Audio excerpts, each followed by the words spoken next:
Halo teman-teman, balik lagi nih sama kita di podcast Simatek. Kali ini saya bersama orang spesial nih yang mempunyai perusahaan ternak kambing yang sangat banyak.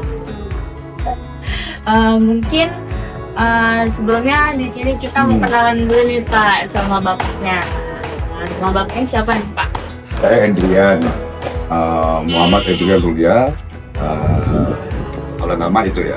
Nah, Biasanya dipanggil apa? dipanggil kalau nggak Bang Ei biasanya sih nama.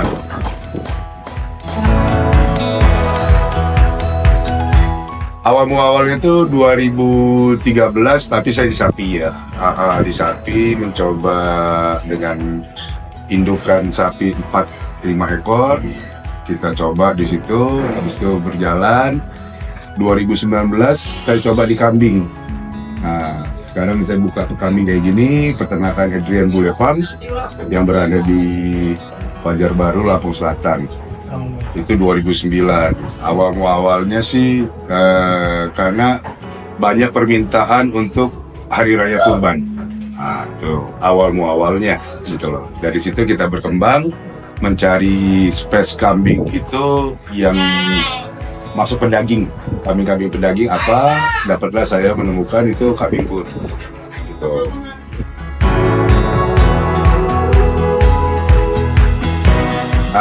Jadi saya ini hobi di binatang sapi dan kambing ya, terutama dua binatang itu saya hobi. Dari sekolah pun dari kecil saya sudah hobi dengan itu. Dari hobi bisa menghasilkan. Nah, ini sayangkan kalau hobi, kalau tidak menghasilkan sayang. Nah, seperti itu.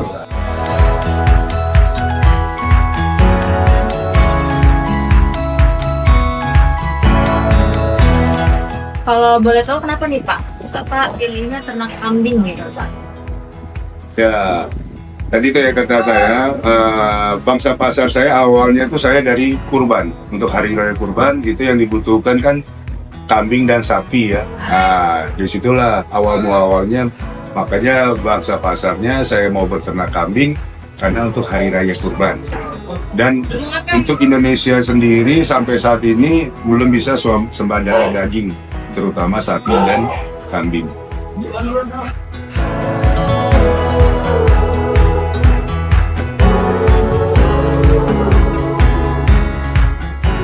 Terus selama Bapak berusaha beternak ini ada nggak sih Pak kendalanya gitu atau tantangannya gitu? Semua peternak itu saya yakin punya kendala dan tantangannya masing-masing ya, pasti ada. Dengan apalagi dengan di kambing yang tingkat kematiannya lumayan tinggi ya. Apalagi dengan cuaca yang ekstrim sekarang, tiba-tiba panas, dingin kan gitu loh. Itu sangat mempengaruhi untuk kesehatan kambing. Nah, itu sih untuk banyak permasalahan sekali itu kesehatan.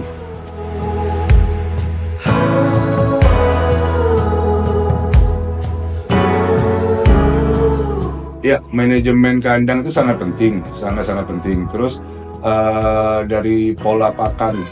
Nah, kita juga pakan tuh bukan yang untuk kambing itu dikasih makan yang penting kenyang, tidak gitu loh.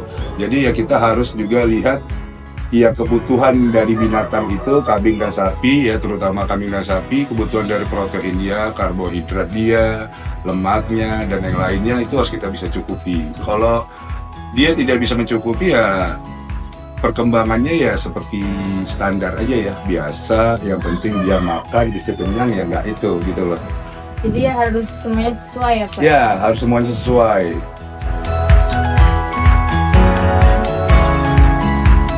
Pakan itu masing-masing daerah beda-beda Mbak.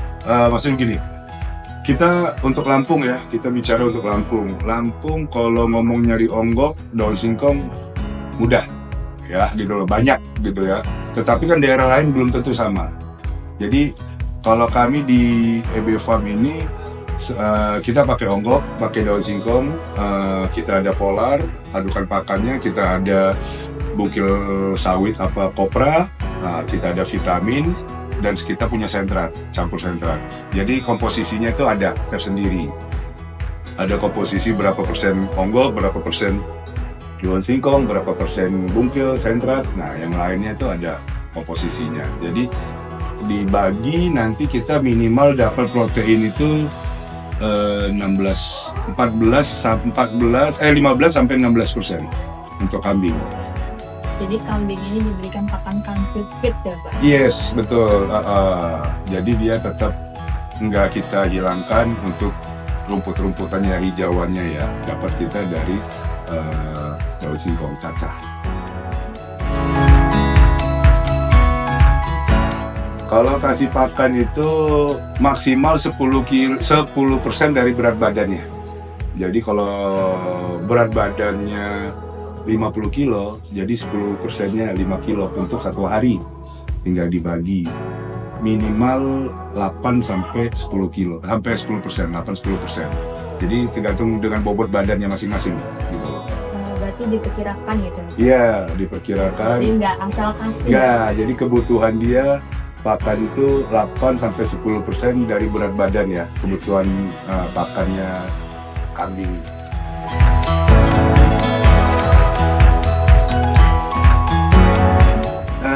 Kita masih manual ya. Sebenarnya kita juga siapin ada mesin untuk pengaduknya. Tetapi kita tetap manual, lebih baik di manual karena mesin aduk kita cuma cukup untuk 1 ton gitu loh. Sedangkan untuk pakan kita sehari lebih dari 1 ton. Banyak. Jadi tetap manualnya jalan, yang gilingnya juga tetap jalan. Modern tetap jalan gitu. Populasi kambing Bapak sih, boleh saya tahu? Banyak ya Pak, tidak terhingga seperti itu. Ya, populasi 1000-an ya, gitu loh. Populasi 1000 ekoran, ya alhamdulillah gitu. Dan kita dapat sapi juga. Kalau boleh tahu, saya boleh nanya Pak? Boleh. Sapinya itu jenis apa deh Pak? Sapi kita jenis limosin dan metal, ada crossing PO. Jadi kalau untuk yang mau cari ya, yang mau cari sapi-sapi monster di Lampung, sapi-sapi istimewa ya, kambing-kambing monster, sapi-sapi monster, boleh ke EB Farm. Karena sapi kita yang berat 1 ton ada, 900 sampai 1 ton ada. Gitu. Saya dengar itu awalnya Bapak berusaha beternak sapi itu hobi ya Pak? Iya, saya semua berternak hobi karena gini, saya bukan dari dasar peternakan tidak. Saya dasarnya emang dari hukum ya, tapi saya suka dengan kambing dan sapi gitu loh, beternak emang hobi.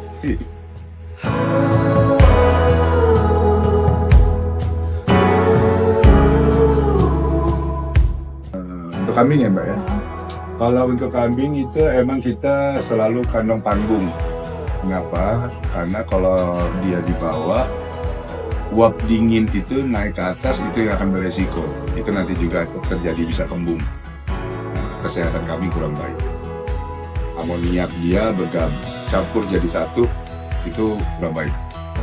Makanya kita buat panggung. Panggung itu kalau tingginya itu dari tanah minimal kita 120 cm. 120 cm kita panggung kayu, kita model di sini kayu semua.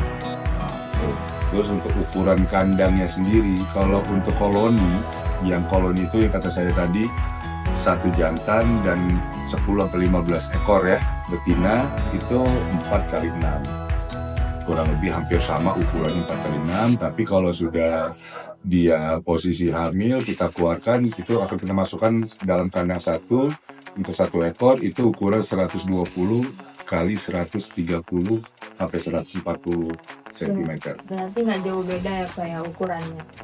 Tapi itu untuk betina hamil ya Mbak. Tapi kalau untuk penggemukan kambingnya yang untuk jantan, yang kata saya F1 untuk jual kurban, untuk jual harian, itu 50 cm kali 130 sampai 140 itu.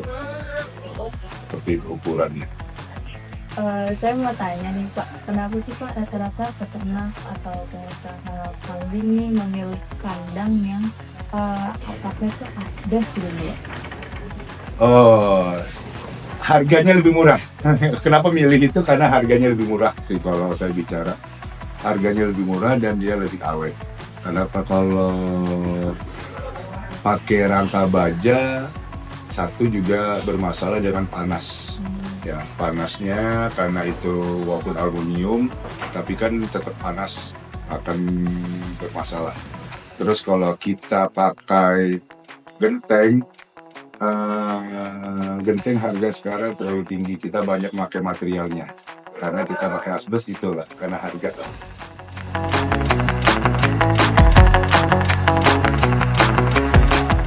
Jadi yang kita takutin ini kan di PFK ya Pak. Lagi mau wabah ya Pak ya. Mewabah sekarang sudah turun ya, sudah turun.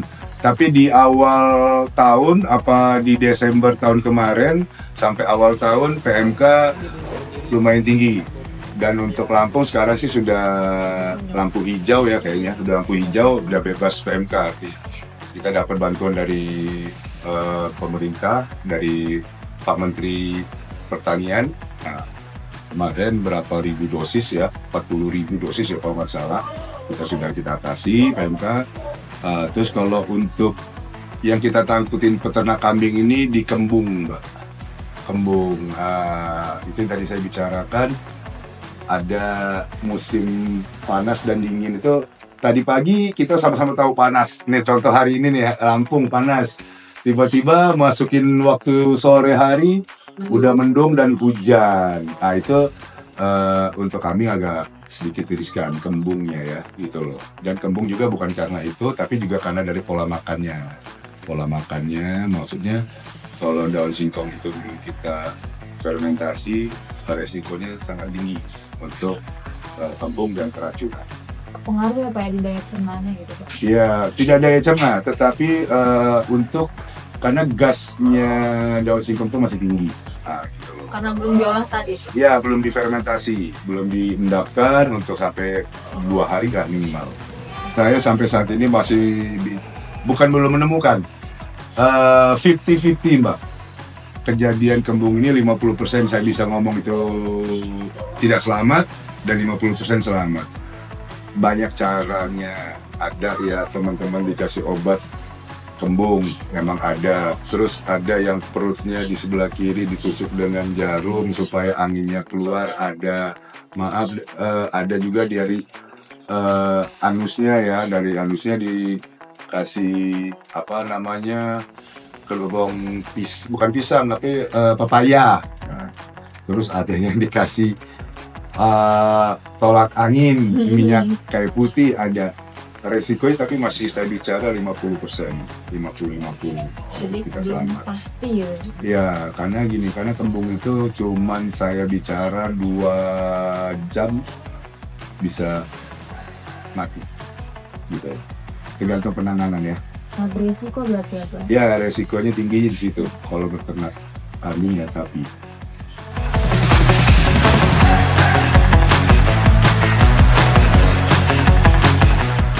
Kalau untuk kambing, kita emang siapkan kambing-kambing kelas kontes ya Mbak.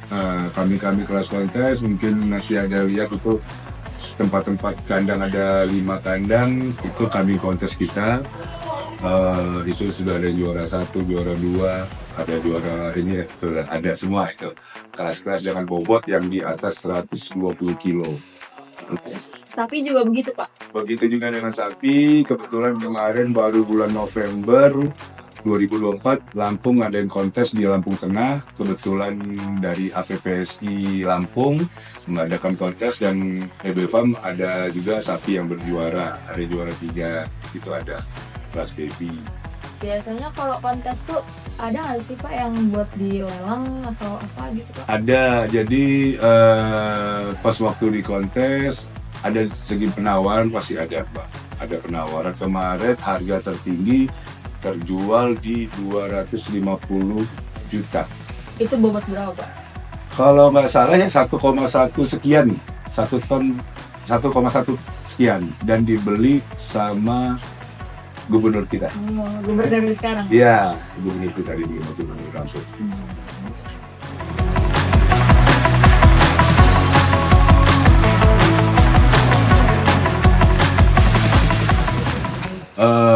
Yang jelas sih kalau kambing kita sudah jalan ya Mbak ya, sudah jalan, sudah kayaknya untuk penambahan populasi tetap mungkin ada, tapi tidak banyak. Tapi kalau untuk yang akan selanjutnya ini ke sapi. Ke sapi kenapa? Karena pemerintah juga sudah menyiapkan sapi-sapi dari Brazil gitu. Mungkin penambahan lahan sedikit, kita coba di sapi. Kalau kami sudah tinggal berjalan, sapi kita akan kedepannya itu sapi, intinya seperti itu. Jadi akan berbanyak sapi ya, Pak? Sapi. Kalau untuk ternak yang lain sampai saat ini belum Tertarik. belum tertarik.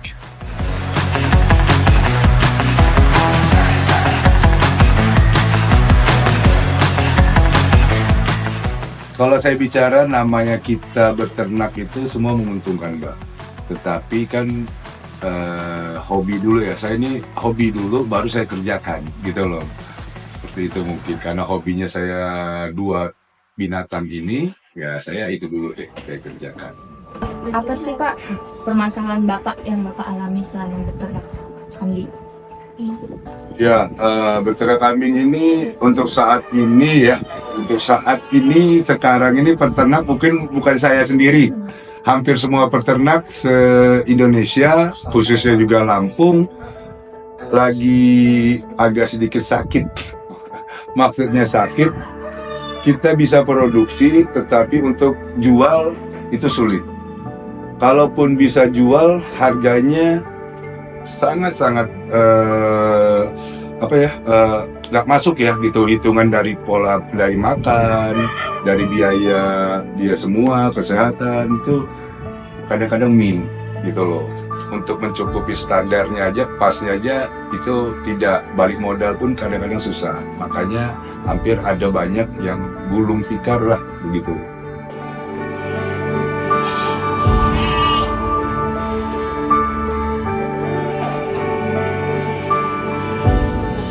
Kita main di kambing bur, kambing Australia.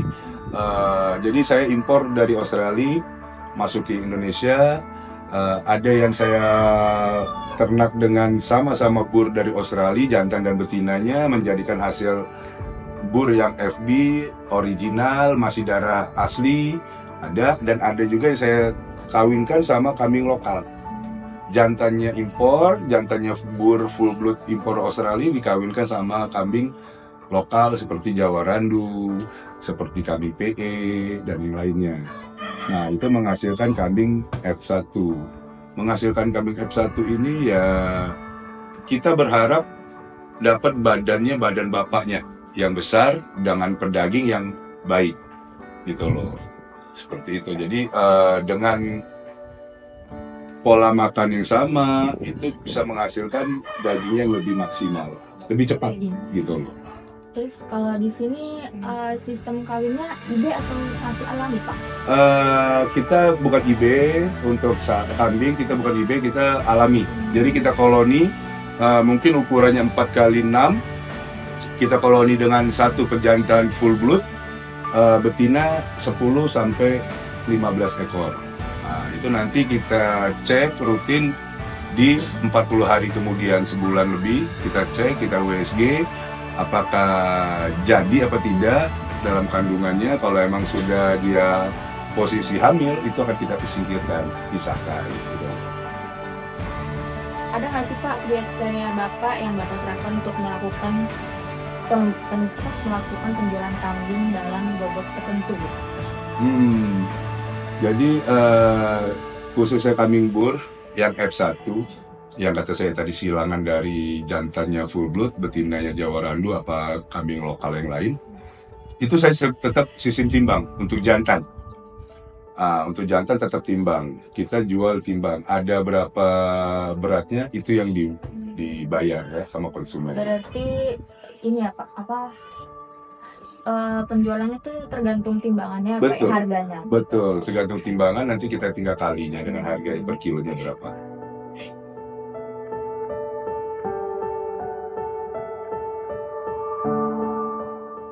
Jadi seperti yang tadi Bapak bilang, Bapak itu kambing bur ya Pak? Betul. Ya? Yang menghasilkan daging ya, pedaging gitu. Terus yang sebenarnya apa kambing apa F1 itu apa sih Pak? Ya. Jadi kambing F1 nanti itu ada kambing F1, ada F2, F3 sampai F5. Nanti habis dari F5 itu ada pure blood, PB, dan habis itu full, tetap full ya, tidak bisa disilang dengan kambing apapun. Jadi mungkin sedikit akan saya jelasin F1. F1 ini jantannya bur full blood Australia. Oke, Bapak boleh peranakan tapi tetap yang full blood ya. Jantan dikawinkan sama kambing lokal. Silakan Jawarandu, PE dan lainnya dikawinkan menghasilkan anak itu anaknya yang F1. F1 itu membawa gen bur 50%. Cukup banyak kan Pak ya? Setengah ya, karena gini perbandingannya perkaliannya. Bur full blood itu 100%. Sama kambing lokal itu 0 hitungannya. Dikawinkan dikali 2, dibagi 2 gitu loh. Dikali 2 dibagi 2. Nah begitu nanti itu anaknya F1. F1 yang betina nanti sudah beranjak dewasa dan sudah siap untuk kawin, itu akan dikawinkan lagi sama full blood yang tidak boleh bapaknya gitu loh. Dikawinkan lagi sama full blood yang lain menjadi anaknya nanti F2. F2 bapaknya 100%, ibunya tadi kan 50 ya, F1 dijumlah 150 bagi 2, 75%, jadi anaknya dapat gen bur 75% gitu loh. Lebih baik lagi nanti F2 dikawinkan lagi sama full blood, tidak boleh bapak apa kakeknya lagi, dengan bur yang lain dikawinkan, nanti akan lahir F3. F3 itu berapa persen? Bapaknya 100, ibunya 75, ditambah 175 dibagi 2, mencapai 87 ya, 87,5%. Akan seperti itu. F5. Harian ya, bisa dikatakan begitu. Jadi harian itu kita yang kita jual lebaran haji peranakan tadi kata saya F1. F1-nya itu yang kita jual, kita besarkan dan untuk jual lebaran haji. Bobotnya sampai 40, 50 sampai sempat kita kemarin jual di 110 kilo bobotnya. Nah, kalau untuk harian kita emang ya mempersiapkan juga untuk akikah, nazar, apa yang lainnya ya. Itu kita siapkan. Sama kita emang produksi kambing bur full blood yang bapak emaknya itu asli dari Australia, dan itu biasanya diambil sama peternak yang akan mengawinkannya kembali sama kambing-kambing lokal tadi. Nah, itu kita kirim sampai Aceh, Medan, Sumatera, ini udah kita masukin semua. Alhamdulillah sampai seperti itu. Sumateranya bagian mana aja tuh Pak? Dari Palembang, Bengkulu, Padang, Jambi, Semua ya? udah masuk. MB Farm sudah masuk ke sana semua. Berarti udah jauh banget ya Pak? Ya, udah insya Allah kalau untuk Sumatera kita sudah masuk semua dan sudah kita ada ya semua itu dari EB Farm gitu loh, peranakan kita yang asli Australia. Untuk kisaran harga nih Pak, tadi kan saya sudah bertanya juga. Nah, untuk kisaran harga kambing yang paling mahal yang pernah Bapak jual ya? 150 juta. Full blood jantan 150 juta. Nah, cuman begini, sebenarnya kambing ini dari impor dari Australia cuman lumayan cukup mahal ya, karena kita beli dengan kurs dolar, habis itu pengiriman juga dengan dolar, semuanya dengan dolar, sampai Indonesia itu ketemu harga sampai 45 sampai 50 juta, kurang lebihnya seperti itu. Jadi mungkin kita jual di Indonesia bisa sampai 60 juta, itu yang ori Australia. Emang dia punya surat-suratnya, sertifikatnya jelas ada. Kalau kita beli mobil dapat PPKB juga, mobil sama lengkap ya Pak ya? Lengkap. Dia ke situ jelas ada tahun lahirnya, umur berapa, berat badannya, lahirnya. Nah, tetapi kalau kita teman-teman dengan spek dengan yang 60 juta itu kan nggak semua orang sanggup. Iya. Nggak semua orang sanggup, makanya kita silang, kita kawinkan ini. Kita beli dari impor, dua-duanya, ibu bapaknya kita kawinkan lahir di Indonesia. itu res harga sampai 25 sampai 30 juta. Tetap masih mahal juga ya? Ya, tetapi tidak kali dua ya. Seperti itu.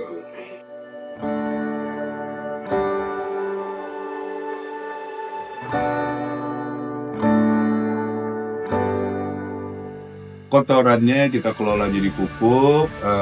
Di situ nanti ada pembelian untuk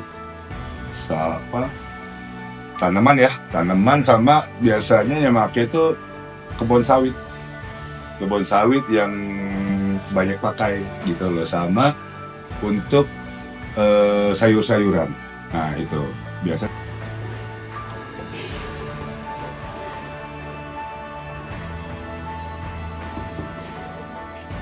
Terus apa sih Pak pesan Bapak nih buat generasi Z yang sekarang? Generasi Z sekarang, gini, suatu peternakan bermain dengan kambing ini memang terkesan jorok, main kotor, ya gitu loh. Kenapa ya? Sama-sama tahu ada banyak kotorannya semua, tetapi semua yang dihasilkan kotoran sapi, kotoran kambing, pakannya dengan kerja yang lumayan gitu ya, tenaga yang lumayan, tapi semua itu menghasilkan gitu, sangat-sangat menguntungkan. Dari ya kecil aja, dari kotoran itu juga menguntungkan, menghasilkan gitu loh. Banyak yang pakai untuk pupuk. Jadi gini, nggak perlu malu dengan gaya kita anak kampung, standar biasa, penampilan, tapi dompet orang nggak ada yang tahu.